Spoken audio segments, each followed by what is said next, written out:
मंजिल कितनी भी दूर हो फर्क नहीं पड़ता, किस्मत कितनी भी क्रूर हो फर्क नहीं पड़ता, है अगर हौसला बुलंद तुम्हारा, है अगर हौसला बुलंद तुम्हारा, राह कितनी भी गूढ़ हो फर्क नहीं पड़ता। का साथ रहा है मम्मी पापा का, क्योंकि वही हमेशा मेरे साथ रहे और मेरी मम्मी, मैं जहाँ जहाँ भी तैयारी में गई वो मेरे साथ मेरे पास रही, मुझे हर चीज़ का उन्होंने ध्यान रखा। मतलब मुझे पढ़ाई के अलावा कोई और चीज़ करने की ज़रूरत नहीं पड़ती थी। इतना उन्होंने मेरे पे ध्यान दिया। मेरे बहुत केयरिंग है जी जी जी जी।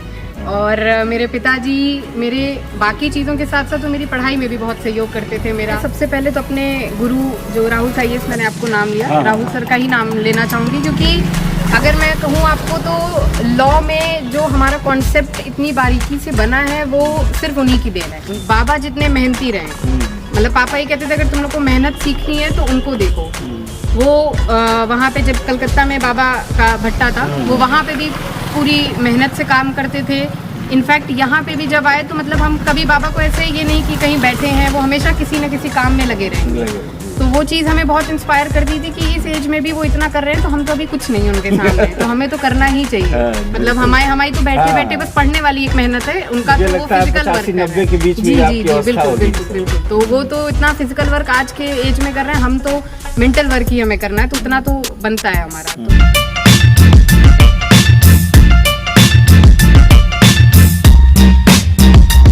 जय हिंद मित्रों, हम हैं इस समय उत्तर प्रदेश के मऊ जनपद अंतर्गत मोहम्मदाबाद तहसील क्षेत्र में पड़ने वाले अति प्रतिष्ठित शमशाबाद गांव में। और आप लोग जानते होंगे, और यदि नहीं जानते होंगे तो मैं आपको बताना चाहूँगा कि शमशाबाद की पैतृक निवासिनी एक बिटिया जिनका नाम रिया सिंह है, उन्होंने बिहार न्यायिक सेवा में 13वीं रैंक हासिल करके न्यायाधीश बनी हैं।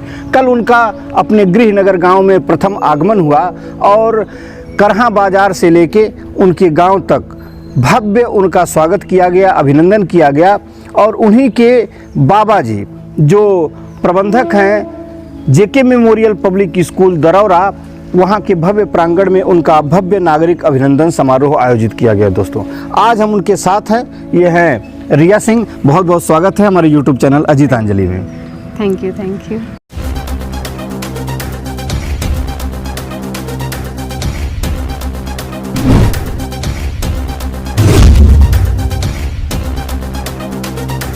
कल आपका प्रथम आगमन हुआ अपने पैतृक गांव, और यहाँ पर बाजार से लेके और इस विद्यालय प्रांगण में जहाँ हम इस वक्त खड़े हैं, बहुत भव्य आपका स्वागत किया गया, नागरिक अभिनंदन किया गया। कैसा महसूस हो रहा है अभी? जी मुझे बहुत बहुत खुशी हो रही है। मैंने इतना सम्मान और इतना प्यार सबसे मुझे मिला, उसके लिए मैं सबका तहे दिल से बहुत धन्यवाद करना चाहूँगी सबसे पहले तो। और इतने सम्मान की और इतने प्यार की मुझे सच में उम्मीद नहीं थी, लेकिन जिस तरीके से सबने स्वागत किया वो मेरे लिए बहुत, मतलब मेरे उम्मीद से बहुत ऊपर बढ़ के था, और उसके लिए बहुत बहुत धन्यवाद। चलिए बहुत अच्छा।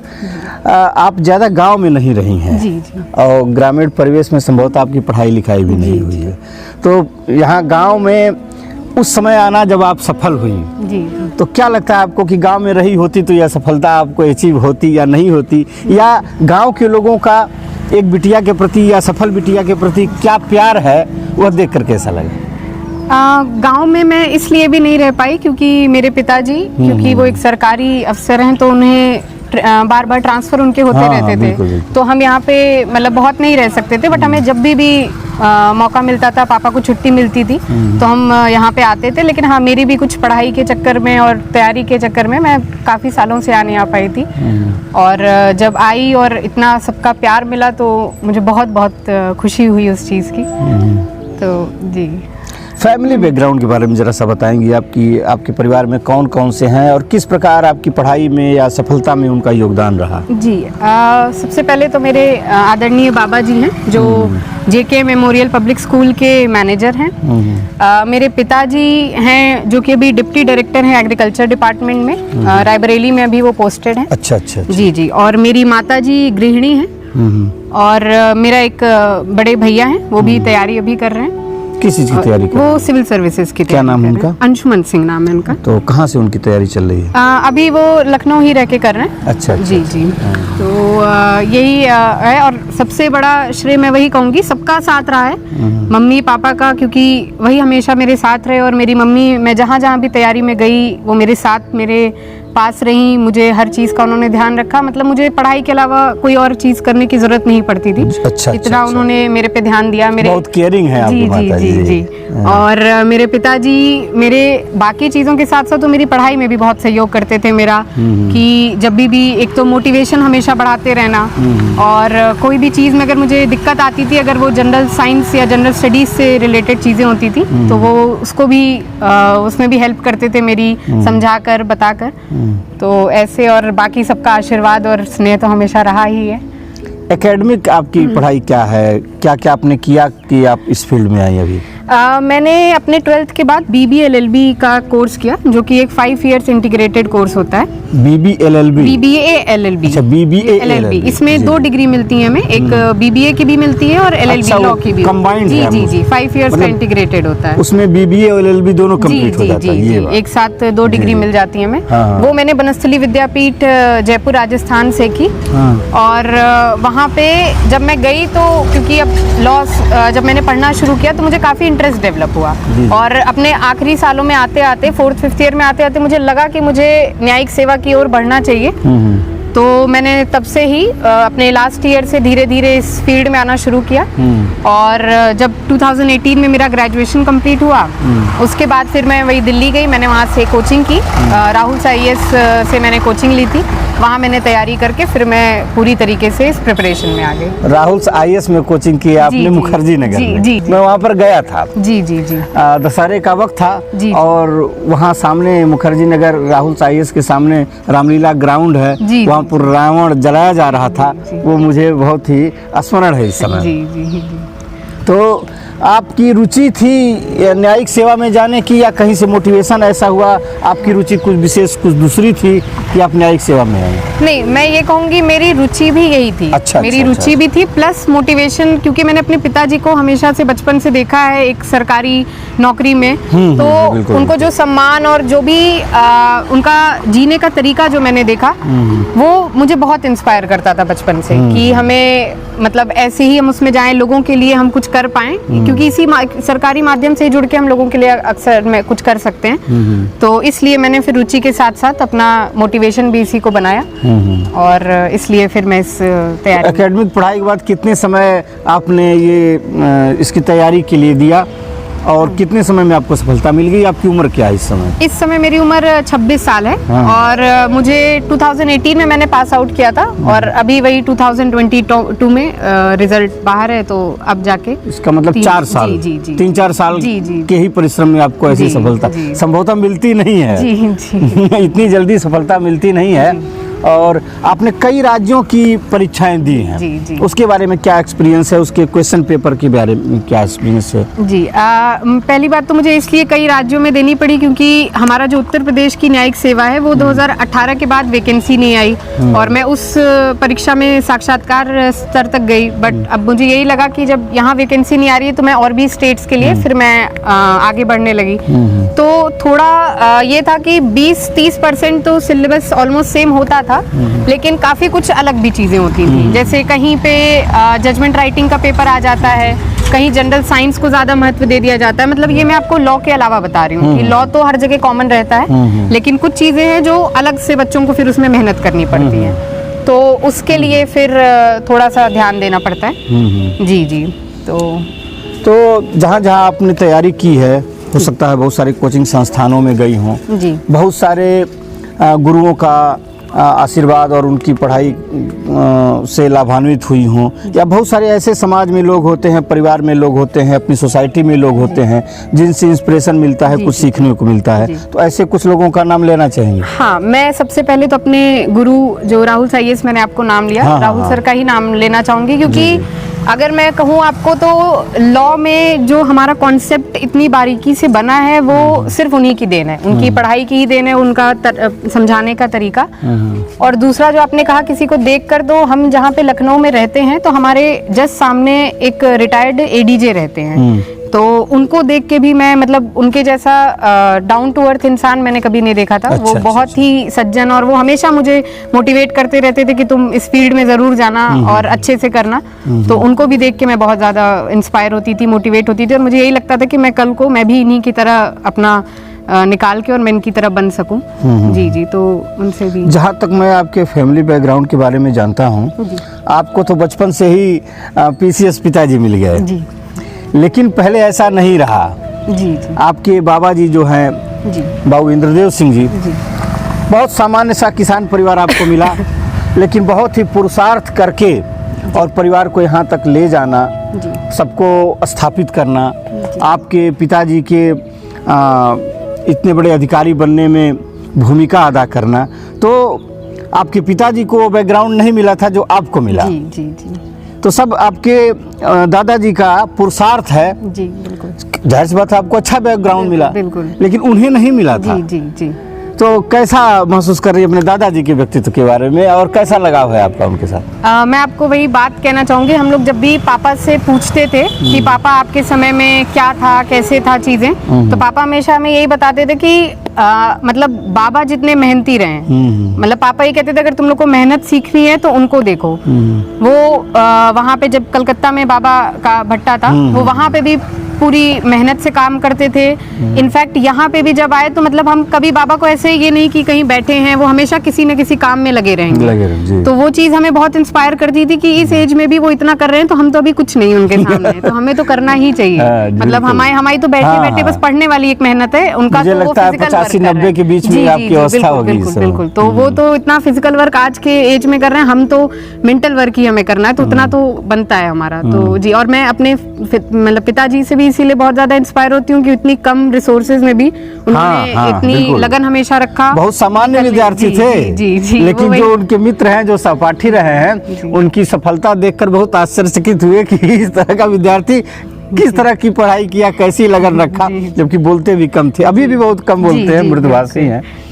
तो आपके दादाजी ने आपका अभिनंदन समारोह आयोजित किया, ये विद्यालय परिवार के लोगों ने अभिनंदन समारोह आयोजित किया, तो कैसा लगा? क्या ऐसा आपको आशा थी, प्रत्याशा थी पहले से कि इस तरह का? नहीं, मुझे बिल्कुल भी नहीं थी। वही मैंने आपको कहा, ये मेरी उम्मीद से बहुत परे था, और मुझे नहीं पता था कि इतने अच्छे से सब लोग स्वागत करेंगे और इतना प्यार मुझे मिलेगा। मुझे सच में इसकी उम्मीद नहीं थी। मतलब ऐसे देख के मेरा मतलब मन भर आया, और ये चीज़ की एकदम बहुत ज़्यादा ये मेरे लिए बहुत बड़ी चीज़ थी। कल के अभिनंदन समारोह में आपके नाना जी मुख्य अतिथि थे। जाहिर सी बात है, मातृपक्ष का आपके शरीर में रक्त है, तो वह भी न्यायिक सेवा में आपकी योगदान को लेके बहुत खुश थे।